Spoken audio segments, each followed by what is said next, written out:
Olha, hoje nós vamos fazer um react sobre a entrevista do presidente Lula na Globo. Nós vamos ver como é que esses canais ligados à burguesia brasileira, ligados à agenda neoliberal brasileira, tratou o presidente. A entrevista coletiva dos médicos que cuidam do presidente Lula hoje foi para informar que ele recebeu alta. Devido à recuperação do nosso paciente, que foi extremamente acima do esperado. O que eu quero salientar nessa entrevista da Rede Globo, que foi uma exclusiva, o Lula tinha acabado de ter alta, e mesmo assim, imprensa burguesa desse país não deu mole pro Lula. Nós vamos ver aqui, vocês vão ver. Então, para a felicidade minha, para a felicidade de toda a nossa equipe, o presidente ele está de alta hospitalar, né? E deve voltar para casa já já. Em casa, mas em São Paulo. Nós vamos continuar acompanhando o presidente na residência dele. Na quinta de manhã está programada uma tomografia. Se tiver tudo bem, como se espera, ele está autorizado a ir para Brasília. Em Brasília, ele vai ficar com atividades normais, com algumas restrições. Por exemplo, exercício físico, ele gosta de fazer, não, proibido completamente exercício físico. Então, no máximo passear, não é nem caminhar. Eu disse para ele, o senhor vai passear. No final da coletiva... Então, Lula, foi grave, né, a questão do nosso presidente Lula. Ele tem que passear, ele não pode fazer exercício físico, ele não pode fazer nada, ele tem que passear. Aqueles passeios contemporâneos, né, no shopping, né?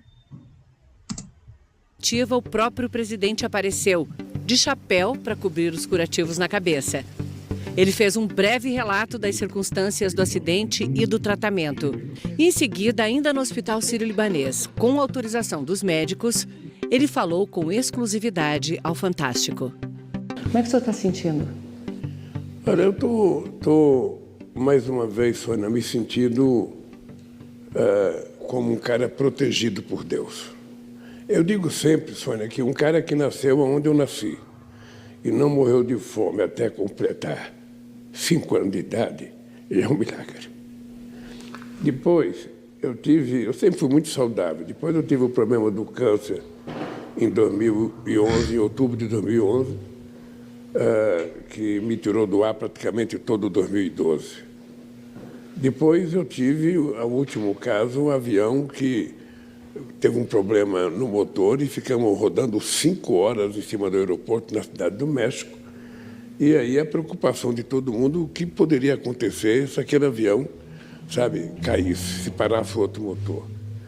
Depois da queda que eu tive no banheiro, ou seja, eu estava sentado, cortando a minha unha. Unha da mão. Unha da mão. Unha da mão. Eu acabei de cortar a unha, lixei a unha e fui guardar o estojo. Ao invés de eu afastar o banco, eu tentei afastar só a minha bunda, essa é a verdade. E acabou o banco, eu caí de costas, bati com a cabeça na hidromassagem. O senhor chegou a ficar desacordado? Eu estava sozinho. A Janja estava lá na...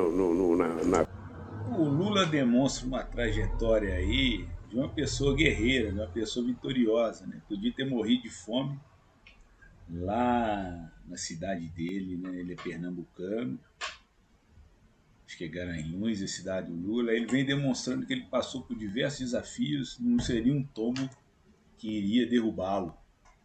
O Lula é um retrato da civilologia da maioria da população. Vamos continuar vendo a entrevista aí, emboscada que a Globo quis fazer para o Lula.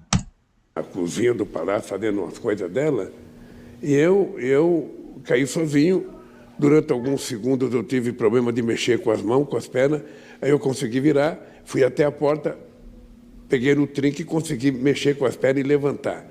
Aí eu falei, bom, menos grave, sangrando muito, fui para o Sírio-Libanês, tirei, sabe, várias tomografias, várias, sabe, ressonância magnética, e os médicos disseram que foi grave a batida, foi muito forte, mas que ia ficar bom. Aí eu fiz durante 5 dias alternados, 5 ressonâncias magnéticas, me disseram, ó, presidente, tá teoricamente bem bom, se for se cuidar, sabe, vai sair dessa. E eu passei a me cuidar relativamente, né? Eu não podia ter dor de cabeça, eu não podia machucar mais a cabeça, eu não podia cair, não podia fazer movimento brusco. Mas aí, a teimosia que está dentro da gente, eu voltei a fazer esteira, voltei a fazer ginástica, voltei a fazer musculação, sabe? O dado concreto é que eu fui para o Uruguai, participei do acordo da reunião do Mercosul, fizemos o acordo com a União. O Lula falando um pouco da nossa cultura aí, né? Que a gente não segue à riscas as prescrições médicas, né? Falou que ele não podia fazer atividade física, ele fez, ele viajou. E aí foi se agravando o caso dele. Um pouco da nossa cultura, né, Lula? Europeia, que foi um acordo extremamente importante, não é um acordo que vai funcionar de curto prazo, vai demorar, porque são 720 milhões de habitantes envolvidos no acordo e um PIB de 22 trilhões. Portanto, o potencial é muito grande, é só a gente ter paciência. Eu voltei e, na segunda-feira, eu comecei a sentir alguns sinais estranhos nas pernas, sabe? Mas no domingo o senhor já estava com dor de cabeça? No domingo eu estava com dor de cabeça, não mas deu importância. eu achei que era por causa do sol. Não levei muito a sério. Na segunda-feira eu comecei a sentir alguns. A Sônia Bride vai tocando ali uma bolinha com Lula, esquentando a entrevista. Daqui a pouco nós vamos ver a armadilha emboscada que a Sônia Bride, o Fantástico, fez com Lula, né? É brincadeira. Movimentos esquisitos na perna, uma certa lentidão. Aí eu fui trabalhar. Eu estava reunido com o Pacheco, com o Lira e com vários ministros discutindo a questão do acordo feito na Suprema Corte sobre as emendas parlamentares. Quando eu pedi para chamar a doutora Ana, eu falei, Ana, eu acho que eu não estou bem, acho que é bom a gente marcar uma consulta no Sírio. Aí fui no Sírio, fiz uma outra ressonância magnética, eu já não aguento mais daquela máquina, já não aguento mais do barulho daquela máquina. Aí quando eu saí, os médicos estavam assustados, sabe? Aí me ligaram de São Paulo, ó, tem que vir urgente para São Paulo. E eu fui urgente para São Paulo na medida do possível, porque o avião estava no Rio de Janeiro, e teve que vir o avião. Eu fui para São Paulo. Quando eu cheguei Quando aqui, o senhor viu que os médicos estavam assustados, o senhor também ficou assustado?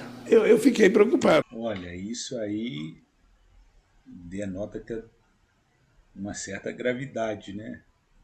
Essa questão do Lula, essa doença do Lula. Porque, afinal de contas, a cabeça é a parte mais delicada. O senhor achava e que aí, passado esse tempo já estava fora de perigo? eu achei que estava fora de perigo, essa é a verdade. Achei que estava fora de perigo, porque a última ressonância que eu fiz mostrava que estava diminuindo a quantidade de líquido na minha cabeça. Mas era engano meu. E Eu aí? precisava tomar cuidado, eu não tomei o cuidado. E aí o senhor tomou a decisão de vir para São Paulo fazer essa cirurgia. Por que o senhor, com uma hemorragia no cérebro, né, veio para São Paulo em vez do médico ir para Brasília? Não, porque, veja, os médicos achavam que aqui tinha mais condições, e aí eu não vou discutir com os médicos. Então eu vim. E cheguei aqui, fui operado imediatamente. E como é que foram aquelas horas esperando o avião chegar e para até embarcar? Olha, a preocupação da Janja era não me deixar dormir, então eu ficava o tempo inteiro não me deixando. A Janja é a grande companheira, né? Grande companheira do Lula. Impressionante como é que o Lula, acho que é a terceira companheira dele, esposa dele, encontrou um amor, uma companheira, a Janja, fazendo um papel importante na vida do Lula. Estava muito sonolento. Estava com sono. E aí o pessoal não quis vir para cá no avião menor porque não tinha um lugar, sabe, mais confortável para deitar. E se tivesse um problema mais grave, o avião presidencial tem cama, então eu estaria em melhor condição de ser tratado. A primeira-dama acompanhou às 5 horas entre o diagnóstico do sangramento e a chegada em São Paulo. Na segunda-feira eu olhei que ele não estava muito bem, estava reclamando dor nas costas, a perna puxando, e eu já fiquei assim. Mas até a hora do almoço ele estava bem. Ele começou a decair durante a tarde e aí a gente foi para o Sírio e eu posso te dizer que depois da noite que a minha mãe faleceu, aquela foi a pior noite para mim. Não há declaração de amor maior do que essa, né? De companheirismo, de estar junto. A Janja disse que esse ocorrido com o Lula foi uma das coisas mais graves que já aconteceu na vida dela depois que aconteceu com a mãe. Isso aí, para mim, é uma uma declaração forte, né, de companheirismo, de amor da Janja. Porque eu não sabia como que a gente ia amanhecer o dia de terça-feira. Então, foi realmente momentos angustiantes de não saber o que ia acontecer. Mas, graças a Deus, a gente está aqui hoje, ele está bem. Hoje a gente estava saindo aqui do hospital, ele trocando de roupa. Eu realmente fiquei emocionada de estar vendo ele bem, vestindo um blazer. Foi nesse nível de preocupação de achar que não ia sair com ele daqui? Era bem grave a situação. Foi um momento bem delicado. A Janja reforçando o que aconteceu com o Lula, né? Nosso presidente Lula, era bem grave, né?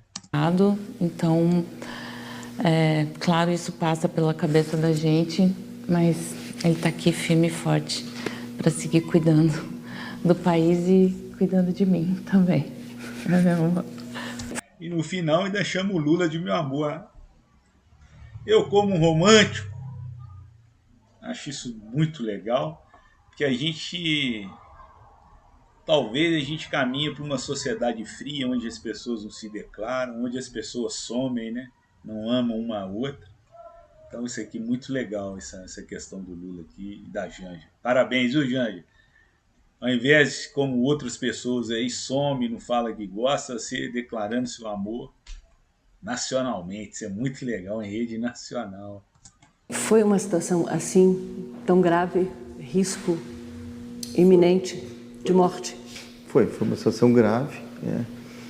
O quadro que ele teve foi extremamente grave. Requeria, obviamente, atendimento de emergência, mas sim, corria o risco de acontecer o pior. Eu estava naquela plataforma já esperando para entrar no avião. E, obviamente, sempre tem angústia de como o paciente vai chegar. Doutor Calil aí, reforçando com o discurso médico que a situação do nosso presidente Lula era grave.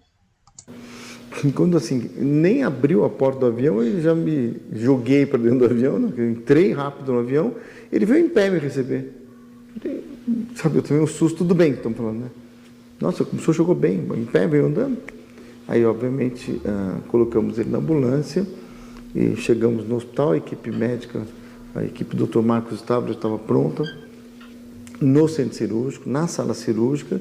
Ele foi direto para a sala cirúrgica e aconteceu a cirurgia. O senhor ficou muito preocupado? Como é que o seu nível de preocupação com a sua saúde, com a sua vida naquela hora? Eu comecei, a última coisa que eu lembro é quando eu entrei na ambulância, que era uma ambulância muito barulhenta e ela pulava muito. Eu reclamei da ambulância, preciso comprar uma ambulância mais decente. Aí, a última voz que eu vi foi quando eu cheguei no Sírio-Libanês, que gritaram, chegamos. Mas estava todo mundo meio nervoso. Aí me levaram para a UTI, para a sala de cirurgia. Eu já fui operado e tomei como chamam, sedativo, acho que é. E aí não vi mais nada. Querida. Aí eu só fui acordar no dia seguinte com a cabeça já embrulhada, empacotada. Na cirurgia, os médicos retiraram o sangue que se acumulou dentro de uma cápsula de 3 centímetros entre o osso e uma das membranas que formam as meninges, chamada dura mater. Os cirurgiões colocaram um dreno para remover o líquido acumulado na cápsula. Na quinta, outro procedimento, dessa vez para reduzir as chances de um novo sangramento. Um catéter longo e fino foi introduzido pela artéria femoral na perna e chegou até a entrada da artéria da meninge, que foi obstruída por um material cirúrgico, inserido por dentro do catéter, como se fosse uma gelatina, que entope esse vaso. Como é que o senhor está sentindo? Aí uma explicação mais técnica, é bom a gente saber tecnicamente o que eles fizeram, né, para recuperação do nosso presidente Lula. Hoje, assim, como é que é? Bem, totalmente bem. Veja, o que os médicos me dão tranquilidade é que se eu me cuidar, eu não posso fazer ginástica, eu não posso fazer esteira, eu posso andar, mas passear, sabe? Um passeio de shopping, eu não posso fazer esteira a 6 km por hora, 7 km, eu corria, sabe? Dava um trotezinho de 7 km por hora durante 10 minutos seguidos. Eu ando numa velocidade rápida, mas é por hábito mesmo. Eles falaram que isso não pode. Eu tenho que esperar cicatrizar os furos que eles fizeram para tirar o líquido. Sabe? Um furo para tirar o líquido, outro para jogar soro para ir lavando o cérebro. Uhum. Então... Está com vários curativos na cabeça. Não, eu tenho aqui o curativo. Eu posso até te mostrar o curativo aqui. Mas não é uma coisa boa, por isso que eu pus esse chapéu aqui. O Lula, diferentemente de outro presidente, né, é um cara para cima, um cara que manda um recado otimista, né, não fica se lamentando, não fica de mimimi. Né. Aquele presidente da extrema-direita ficava de mimimi toda vez que acontecia um negócio, brucutu, para o hospital. Eu só vou ficar até quinta-feira porque eu tenho que fazer uma nova tomografia. Eu quero fazer no mesmo lugar que eu fiz as outras. Aí eu volto para Brasília para trabalhar normalmente. Eu tenho que ver se tenho possibilidade de participar do Natal dos catadores de material reciclável aqui em São Paulo, que eu sempre faço. Eu tenho que fazer uma reunião ministerial antes de findar o ano. E o restante eu vou ficar em Brasília tranquilo, não vou sair para lugar nenhum, vou ficar me cuidando. A gente sabe que o senhor tem apreço por participar de reuniões multilaterais, dos organismos internacionais, então isso vai ficar na espera por um tempo. A próxima viagem internacional que eu tenho é para o Japão, acho que dia 27 de março. É uma visita do chefe de Estado e do Japão eu iria ao Vietnã. Essa viagem vai dar para fazer tranquilamente. Quando chegar em março eu já estou totalmente curado. O que eles têm alguma preocupação é nos próximos 45 a 60 dias, até fechar o furo que eles fizeram. Nessa semana aqui, em que o senhor estava internado, o senhor conseguiu acompanhar um pouco das notícias políticas? Agora, né, a Sônia Abride, muito habilidosa, né, uma grande jornalista, fez todo um caminho para jogar o Lula num buraco, né? Vamos ver aí, é muita maldade dessa Rede Globo, viu? Muita maldade. Da economia. Eu acompanho sempre. Eu não deixo de acompanhar a notícia política, porque eu, depois da cirurgia, eu voltei, pelo menos do ponto de vista de percepção das coisas, de entender as coisas, totalmente 100% normal. Eu voltei a comer normal, sabe? E eu fiquei acompanhando a notícia política com muita tristeza, saber que pessoas que passaram a vida inteira recebendo dinheiro da União para cuidar da soberania nacional estavam tramando um golpe nesse país. É muito triste. É muito triste para quem começou a brigar pela liberdade democrática, ainda muito jovem, sabe, que participou da campanha das diretas, muito jovem, sabe, que foi para a rua fazer as primeiras greves desse país, muito jovem. É muito triste saber que pessoas que chegaram ao cargo de general de 4 estrelas, sabe, montaram uma máquina de fazer maldade nesse país e queria dar um golpe. Sabe, eu perdi 4 eleições. Cada vez que eu perdi uma eleição, eu ia para casa, sabe, chorar minhas mágoas, reclamar e me preparar. Então é muito grave o que eles fizeram. Eu fiquei chocado, e eu vou te dizer uma coisa. Eu defendo que eles tenham a presunção de inocência que eu não tive. Eu quero que eles tenham todo o direito de defesa. Mas se for verdade as acusações, essa gente tem que ser punida severamente para que sirva de exemplo ao Brasil. Presidente. O Lula discorre aí sobre a história, né, do Brasil. Ô, gente, vamos lembrar, o Brasil, em quase 500 anos de invasão, 400 anos de escravidão, viveu pouco tempo, né, digamos assim, de democracia brasileira, né? O Brasil, no começo do século XX, governado pela oligarquia brasileira. Depois teve o Estado Novo do Getúlio. Aí depois um período aí de democracia com Juscelino, Jango. Depois o golpe em 64. 85 as diretas. Aí teve a eleição em 89, Collor e Lula. Uma eleição roubada, se diga-se de passagem. Então, período democrático do Brasil, muito pouco, né? E sem anistia para esse pessoal aí. Se o senhor me permite, quando o senhor foi preso, condenado, o senhor passou por várias instâncias da justiça, né? O senhor considera que nesse processo todo da justiça, todas as instâncias, o senhor não teve um direito de defesa? Olha a Globo sendo pró-Lava Jato. Que maldade da Sônia Abride, né? O cara acabando de ter alta, entra no tema da Lava Jato de novo, falando que o Lula passou por várias instâncias. Gente, o judiciário no Brasil, a população tem razão, não confia no judiciário brasileiro. Veja, eu não tive direito de defesa. Eu não tive. Eu fui preso primeiro, para depois eu me defender. Quando o presidente Lula foi preso em 2018, no caso da cobertura no Guarujá, com participação da defesa dele em todas as etapas do julgamento. Na época, o entendimento do Supremo Tribunal Federal era de que condenados em segunda instância poderiam ser presos. Esse entendimento mudou em 2019. A prisão voltou a ser apenas depois do processo transitado em julgado. E o presidente foi solto. Em março de 2021, o ministro Edson Fachin anulou a condenação do presidente Lula porque considerou que a Justiça de Curitiba não tinha competência para julgar o caso. 3 meses depois, em junho, o plenário do STF validou o julgamento da segunda turma, que considerou então o juiz Sérgio Moro parcial na condenação. Esta semana, a reforma tributária foi aprovada no Senado, mas com algumas mudanças no texto.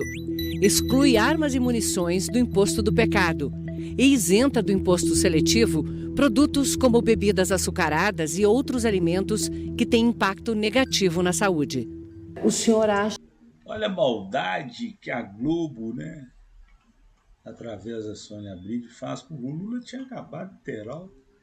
A pauta era a saúde do presidente Lula. Eles entram na questão da Lava Jato, entram na questão da economia, do pacote agora que o Haddad soltou. Assim, uma total falta de desrespeito ao presidente Lula. Claro que o presidente tem que discorrer sobre vários temas do Brasil, mas falar disso com o presidente ainda no Sírio-Libanês, né, no Hospital Sírio-Libanês, eu acho isso de uma perversidade histórica terrível e provando, né, que a Rede Globo fez parte dessa construção, desse fascismo, desse contemporâneo, né? Ela tem muito a ver com a criação do Bolsonaro. E a Globo, mais uma vez, prestando serviço para o projeto neoliberal. Na verdade, é isso. A Globo é o panfleto da burguesia rentista brasileira. Acha que dá para conviver com essas mudanças ou o governo ainda vai tentar reverter esse quadro, já que o cálculo hoje é que, como está, a taxa ficaria entre 28% e 28,5%? Olha, veja, nós não queremos fazer uma reforma para aumentar tributo nesse país. Nós achamos que se o Brasil arrecadar corretamente os tributos já estabelecidos por lei, o Brasil vai ter arrecadação suficiente para cuidar das coisas. Não precisa aumentar tributo. Agora, essa proposta aprovada pelo Senado vai voltar para a Câmara, porque já tinha sido aprovado na Câmara. Então, vamos ver. Quando eu voltar, a partir de quinta-feira, eu vou conversar com as pessoas, vou conversar com o Haddad, possivelmente em casa essa semana, e vou ver o que a gente pode fazer. O que a gente não quer é aumento de tributo. O pacote de cortes de gastos foi muito mal recebido nessa semana, né?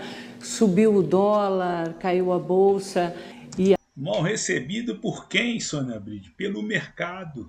O presidente Lula reafirma aí que não vai ter tributo e não vai cortar benefício dos pobres. Assim esperamos que esse pacote aí, a gente tem muita crítica dele, que é um pacote neoliberal, mas acho que o presidente Lula não vai deixar essa conta cair pelos pobres. A Globo prestando um serviço sujo para a Faria Lima, para o projeto neoliberal. Mais uma vez, hein, dona Globo?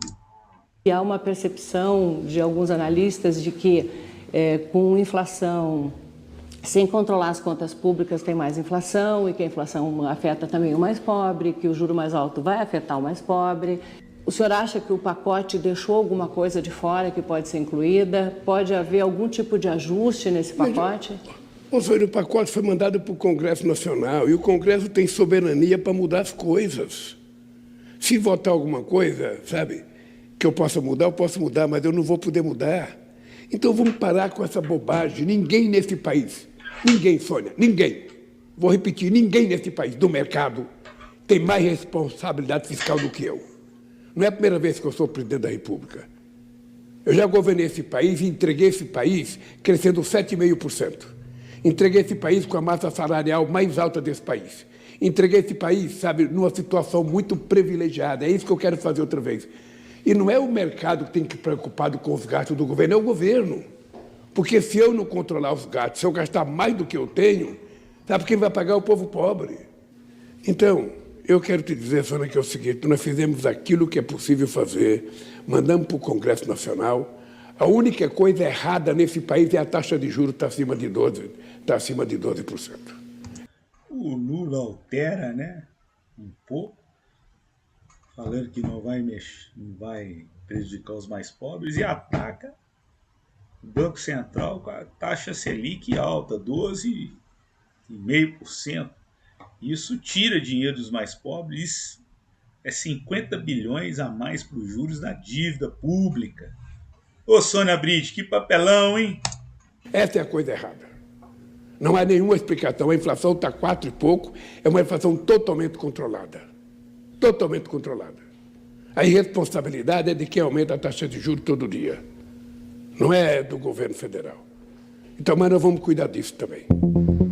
Nesta semana, o Comitê de Política Monetária do Banco Central decidiu aumentar os juros básicos da economia em 1 ponto percentual por unanimidade, com votos de todos os integrantes, incluindo os indicados por Lula, como o futuro presidente do BC, Gabriel Galípolo. O Banco Central explicou que a decisão foi necessária porque a inflação está fora da meta, com sinais de elevação espalhados pela economia. A taxa de juros é a ferramenta que o Banco Central dispõe para manter a inflação sob controle. Depois de 20 minutos de entrevista, os médicos pediram para encerrar para não cansar o presidente, que havia acabado de receber alta. Só encerrando, então, a gente está a 15 dias de completar metade do seu mandato. O senhor pode dizer para a gente o que o senhor considera que o senhor gostaria que tivesse concluído já nesses 2 anos e não está, e o que é prioridade para os próximos 2 anos? Ô, Sônia, deixa eu te dizer uma coisa. Tudo que foi planejado a gente fazer até agora está cumprido. Tudo. A gente primeiro precisou criar novos ministérios, recolocar os ministérios que já existiam. A gente precisou repor muitos postos de trabalho que estavam defasados. Então, veja, nós fizemos o PAC. Nós lançamos todos os programas que tinham que ser lançados e eu tenho dito para meus ministros, nós já plantamos. Agora, 2025 é ano da colheita. Agora nós vamos começar a colher o que nós plantamos em 2025 e 2026. E as coisas vão acontecer nesse país, Sônia. Eu estou olhando para o teu rosto, Sônia, e estou vendo o povo brasileiro. É um compromisso de honra, meu. As coisas vão acontecer nesse país. Muito obrigada. Melhoras, presidente. Obrigado, querida. Fique bem. Obrigado. O presidente se despediu da equipe médica, tirou fotos e foi para casa, no bairro de Pinheiros, em São Paulo. A Globo prestando um papel, né? Para a Faria Lima, para o agronegócio, para o projeto neoliberal. Um panfleto da burguesia brasileira. Olha, eu tenho muita crítica ao governo Lula, mas essa entrevista era só para ficar no tema da saúde, não precisava fazer isso com uma pessoa que tinha acabado de ter alta com uma questão grave. Você viu o médico falando, a Janja falando, o Lula preocupado.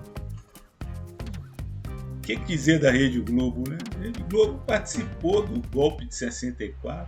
A Rede Globo sempre é o panfleto da burguesia brasileira. Então fica aí, família. Presidente Lula, eu tenho muita crítica com o seu governo, correto? Mas estamos juntos. Se for para derrotar o fascismo e a burguesia aqui no Brasil, você pode contar comigo. Agora, não vem esse pacote do Haddad aí para cima do pobre não, hein? Abraço, meu velho. Valeu! Aí, família, gostaram? Tô aprendendo aqui com o Marquinhos fazer esse tal de react, sei lá o que esse cara manda eu fazer. Importante é vocês gostarem. Deixa o like, curtam, manda pros amigos, pros inimigos. Curta o Rubinho aí no YouTube, aí nas redes. Tô sentindo falta, pessoal. Tô sentindo falta, viu? Espero que vocês tenham gostado. Valeu, beijo grande.